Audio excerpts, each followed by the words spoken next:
hyvät naiset ja herrat, Nokia Kickboxing Mika Oino! Ja Mika Oino huudetaan sisään, sieltä tullaan kypärä päässä, lämmittely, huuppari vielä harteilla. Ja nyt on kova paikka Mika Oinolla. 3 ottelua ennen tätä, niistä 1 voitto. SMHP:lla mies oli vuonna 2004, ikää 30 vuotta ja harrastusvuosia takana 8. Ja Lappeenrannasta Mikko Tirronen, Teppo Laineen valmennettava 26-vuotias ottelija, 3 vuotta harjoitellut potkunyrkkeilyä, 12 voittoa, 5 tappiota. Ja hänellä on sitten korealaisen Honmodo, mikä miten se lausutaan, niin tämän lajin tausta ja siellä voittanut Suomen mestaruuden vuonna 2005 Oranssivöisten sarjassa. Eli potkutekniikkaa on haettu sieltä korealaisen lajin parista ja siinä otetaan vielä yksi tommonen pieni intervalli ennen kuin lähdetään neliöön ja sitä kautta katsotaan, että lihaksisto ja hermotus on kunnossa ja nopeita tekniikoita on luvassa. Joo, tää on varmaan mielenkiintoinen ottelu. Lappeenranta Kickboxing Klubi, Mikko Tirronen, Siri.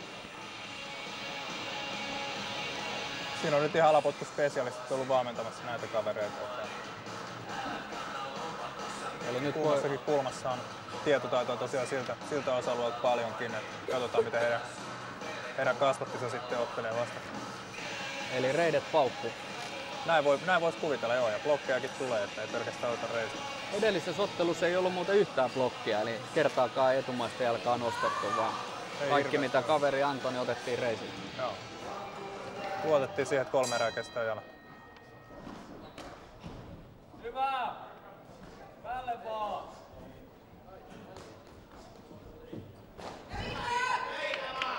Tulee aika hyvin punaisen kulman Mika Oinolta säärellä vedettyjä potkuja tuonne reisille, mutta nyt pääsee lämpimäksi myös Mikko Tirronen, Lappeenrannan mies. Parilla lyönnillä ensin! Joo, hakee kyllä hyvin tuonne kintuun.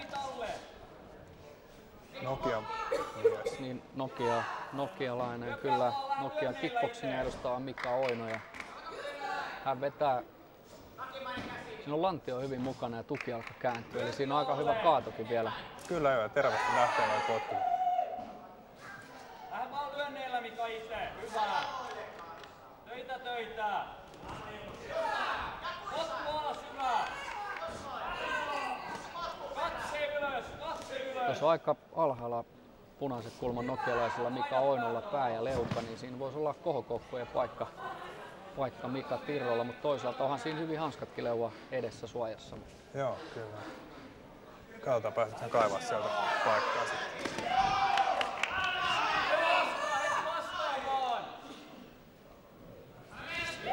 Vastaamaan heti! Katse ylös! Hyvä! Töitä vaan! Nyt tuomari huomattaakin pään alas painamisesta.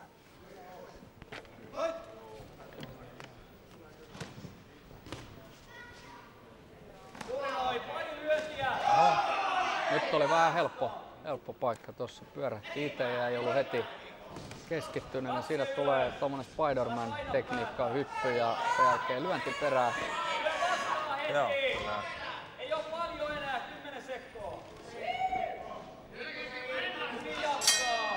No, vaikea sanoa. Punaisen kulman Mika Oino oli ehkä vähän terävämpi noilla alapotkuilla, mutta sitten taas lyömällä ja potkut tuonne ylös oli Mikko Tirrolla hallussa. Kyllä joo. Tuossa nyt vähän, että periaatteessa jokainen alapotku, tai sanotaanko näin, kova alapotku on pistearvoinen suoritus, että jos tuomarit antoi niistä pisteitä, niin voi olla aika tasainen erä.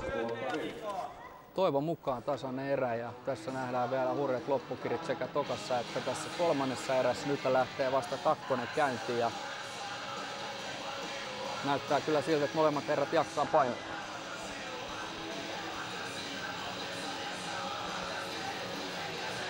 Nyt Teppo tuolla antaakin vähän samoja ohjeita, mitä sä just puhuit tuossa, että kohokoukku kaveri painaa pään alas ja sieltä tuleekin vartalo ja kohokoukku. Kaveri kaksin kerran. Katsotaan, saako Tirronen toteutettua näitä neuvoja sitten. Hyvä suojaus. Katse.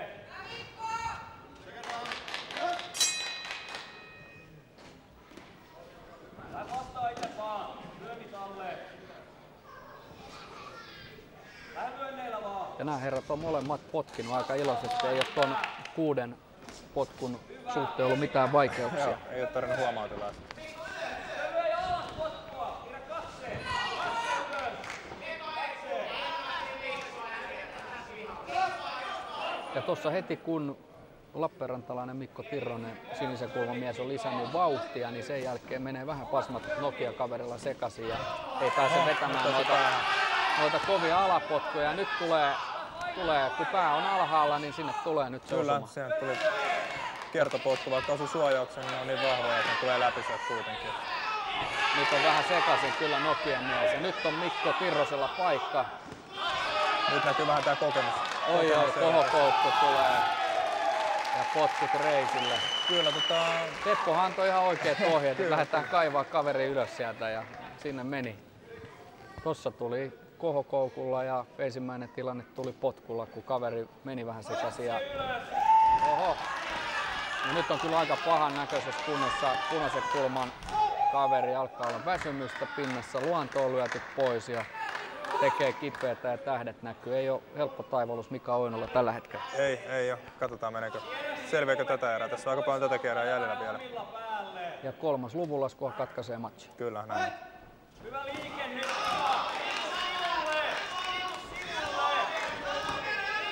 Sivulle. Vielä yrittää rokottaa kintuille kuitenkin. Ja nyt lyö vähän silleen, kun mies kun uppoo juoksuhiekkaan, niin ottaa kaikesta kiinni, mutta koko ajan tulee, kovasti yrittää Mika Tirronen ja sieltä saa kaverin Panveesille jälleen kerran. Ja toi oli 3. kerta, tuomari ei enää laske, eli teknisellä tyrmäyksellä voitto Lappeenrannan Kickboxing klubin Mikko Tirrosen. Kyllä. Nyt toi kaksinkerroin meneminen koitu kohtaloksi tässä hommassa aika pitkälti. Ja kyllä tuossa on aina, nyt nähtiin ihan selkeästi, että valmentaja seuraa tilannetta kääköisen ulkopuolelta, skauttaa vastusta ja antaa ohjeet. Ja nimenomaan 1-2 hyvää ohjetta. Niitä ottelija pystyy noudattamaan ja nuo ohjeethan meni ihan niin kuin Teppo sanoi, niin meni perille ja kaveri nostettiin sieltä alhaalta ylös ja sen jälkeen homma olikin yhtä maalia. Kyllä, näin on.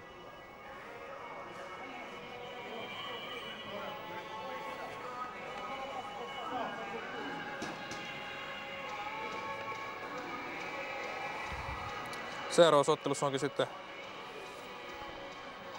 omalta salilta Lumilammen Miika ja hänen kanssaan jonkun verran tullut treenailtuakin tässä näin. Ja alapotkuilla jatketaan edelleen ja Jani Ranta on Shaolin kungfua edustaa.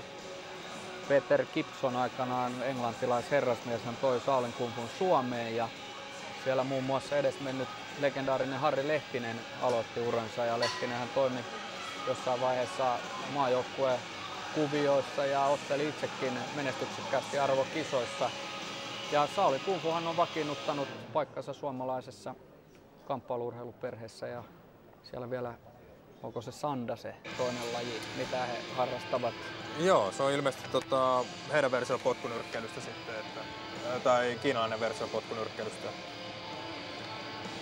Mutta perinteisesti Shaolin kungfun ottelijat on aika hyviä alapotkuissa, eli heillä ihan sitten alkeiskurssilta lähtien aletaan hiomaan noita alapotkuja. Kyllä varmasti joo, että se on olennainen osa mun käsittääkseni Sandaa tää alapotku. Ilmeisesti siinä on myös korkeat heitot on mukana tässä lajissa erikoisuutena, että myös sitä painipuolta vähän enemmän. Ja tässä vielä loppumuodollisuudet, mutta kuten kuva äsken kertoi, niin selkeästi voitto Mikko Tirroselle. Ja sitä kautta hän on miesten sarjan alle 75 kiloa Suomen mestaripaikkana Porin urheilutalo ja hopeaa Mika Oinolle Nokia Kickboxingista. Ja jollain tavalla vähän harmittaa, että Mika Oinon kannalta, että loppu oli tollainen, koska kaveri oli tosi hyvin mukana ottelu alussa. Kyllä joo, mutta se vähän perustamallaan tuleva virheeseen kaatui tää homma nyt. Ja sitten tietenkin, että Teppo oli tarkkana ja skauttasi sen ja neuvoi saman tien sen, että sieltä kaivetaan se paikka. tietysti kavereilla tässä on vähän ottelukokemuksessakin jonkun verran eroa. Kyllä ehdottomasti nokialaisella vain kolme kamppailua ja sitten 17 ottelun kokemus Mikko Tirrosalla, eli kokemus ainakin vielä toistaiseksi jyräs tässä tilanteessa, mutta ei Mika Oinosen hopea ole missään tapauksessa häpeä tänään, vaan tyylikkäästi hän otteli. Ja Kopelle Nokia Kickboxing Mika Oino.